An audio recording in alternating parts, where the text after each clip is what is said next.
Ich habe über eine interessante Idee nachgedacht und möchte diese hier mit Ihnen teilen. In unserer modernen Welt existieren unzählige technische Möglichkeiten, um Inhalte zu erstellen. Eine dieser Möglichkeiten ist die Verwendung von künstlicher Intelligenz, ein Bereich, der in den letzten Jahren erhebliche Fortschritte gemacht hat und nun eine Vielzahl an Anwendungen bietet. Eine dieser Anwendungen möchte ich Ihnen heute vorstellen, da ich denke, dass sie für alle von uns sehr nützlich sein könnte. Auf unserer Webseite planen wir, eine künstliche Intelligenz zu implementieren, die auf Fragen und Antworten trainiert werden kann. Ich denke, dies könnte für alle Beteiligten sehr interessant sein, da vermutlich viele von Ihnen ähnliche Fragen haben könnten.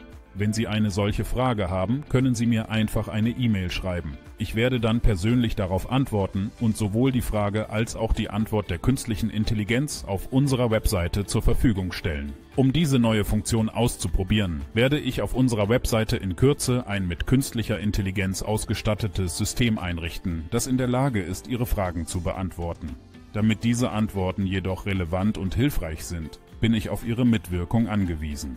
Ich benötige von Ihnen gestellte Fragen und Antworten, die für das Training dieser künstlichen Intelligenz wirklich interessant und relevant sind. Das könnte für alle Beteiligten eine gewinnbringende Lösung sein. Aber wie für alle Informationssysteme hängt die Qualität der Antworten stark von der Qualität der gestellten Fragen ab. Lassen Sie uns diese Technologie zusammen erforschen und herausfinden, ob sie uns allen Vorteile bringt. In den letzten Monaten habe ich mich intensiv mit dem Thema künstliche Intelligenz beschäftigt. Meine Meinung ist, dass statische Webseiten, wie wir sie heute noch benutzen, vielleicht bereits im nächsten Jahr überholt sein könnten. Ich vermute, wir werden immer mehr solche Lösungen einsetzen und ich glaube auch, dass die Zukunft der künstlichen Intelligenz gehört. Aber ich bin nicht der Einzige, der darüber entscheidet, ob das sinnvoll ist oder nicht. Es geht darum, nützliche und sinnvolle Inhalte zu vermitteln und die Akzeptanz dieser neuen Technologie hängt vor allem von Ihnen, den Benutzern, ab.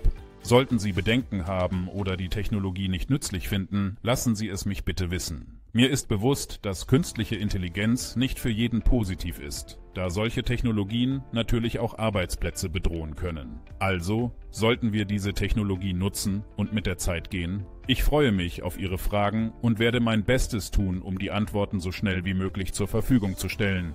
Das war es für dieses Video. Ich danke Ihnen fürs Zuschauen und freue mich darauf, Sie im nächsten Video wiederzusehen.